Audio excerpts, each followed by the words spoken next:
L'Europe veut changer les règles sur le retour des migrants en situation irrégulière. La question, c'est est-ce que la France va suivre? Eh bien, le Sénat français a donné son avis et c'est dans un rapport qui ne mâche pas ses mots. On va donc plonger dedans ensemble pour bien comprendre de quoi il retourne. Alors, pour que tout soit bien clair, notre base pour cette analyse, c'est uniquement ce document officiel.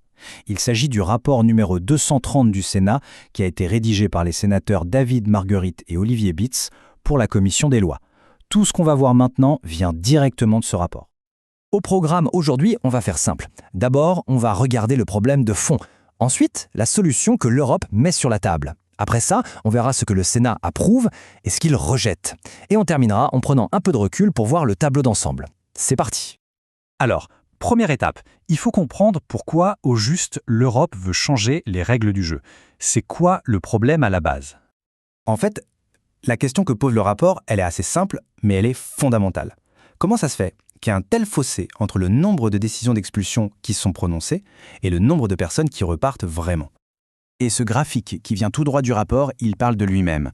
Regardez bien, les grandes barres grises, ce sont les décisions de retour, les obligations de quitter le territoire, et juste à côté, les barres hachurées, ce sont les retours qui ont vraiment eu lieu. L'écart est, oui, il est énorme. Et la ligne bleue, c'est le taux d'exécution. On voit bien qu'il a du mal à décoller, il dépasse rarement les 30%. C'est exactement ce problème-là que l'Europe essaie de résoudre. Bon, face à ce constat, on peut dire que la Commission européenne a décidé de sortir l'artillerie lourde. Voyons un peu plus en détail la solution qu'elle propose. Alors là, attention, on touche vraiment au cœur du sujet.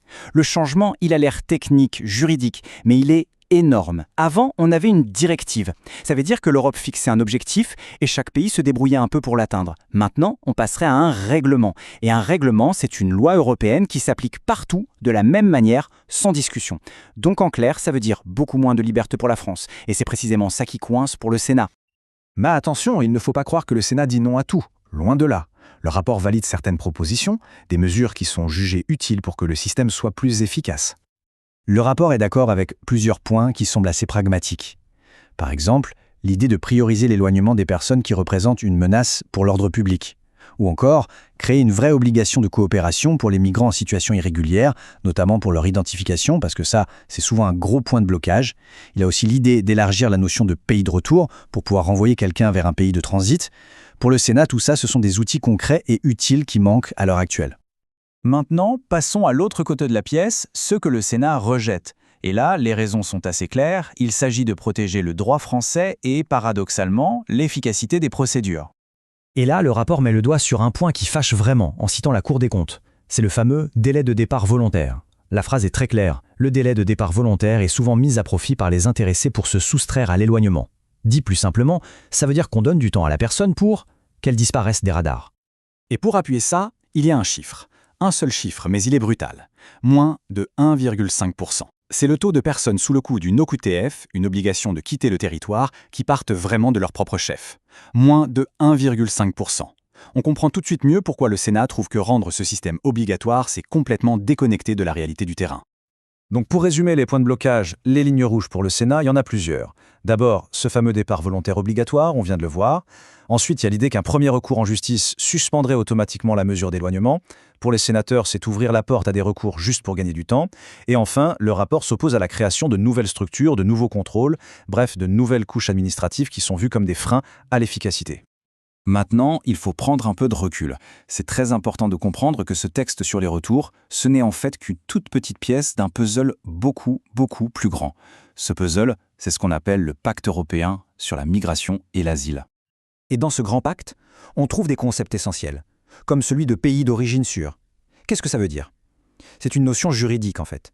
L'idée, c'est de dire que si une personne vient d'un pays considéré comme stable, où il n'y a pas de persécution généralisée, sa demande d'asile peut être examinée beaucoup plus vite. Le principe de base, c'est que la probabilité qu'elle ait besoin d'une protection est plus faible. Et pour que ce soit un peu plus concret, voilà la liste des pays que la Commission européenne propose de considérer comme sûrs. On y trouve par exemple le Bangladesh, le Maroc, la Tunisie. Et sur ce point précis, d'ailleurs, le Sénat est d'accord. Il estime que c'est une mesure qui va dans le bon sens, celui de l'efficacité. Au final, si on devait résumer tout le rapport du Sénat en une seule phrase, ce serait ce dilemme.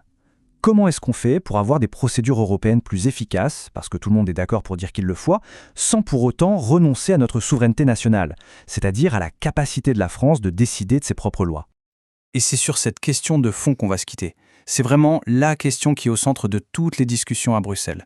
Est-ce qu'il faut une grande machine européenne, très uniforme, mais peut-être un peu rigide, ou est-ce qu'il faut laisser à chaque pays sa marge de manœuvre? C'est tout l'avenir de la politique migratoire en Europe qui se joue là-dessus. Voilà, c'est exactement la mission de Rapports en clair, essayer de rendre des documents officiels comme celui-ci un peu plus accessibles. Si ce décryptage vous a été utile, eh bien la meilleure façon de soutenir la démarche, c'est tout simple, c'est de s'abonner et d'activer la petite cloche pour les notifications. Comme ça, on ne rate rien. Merci de nous avoir suivis et à très bientôt.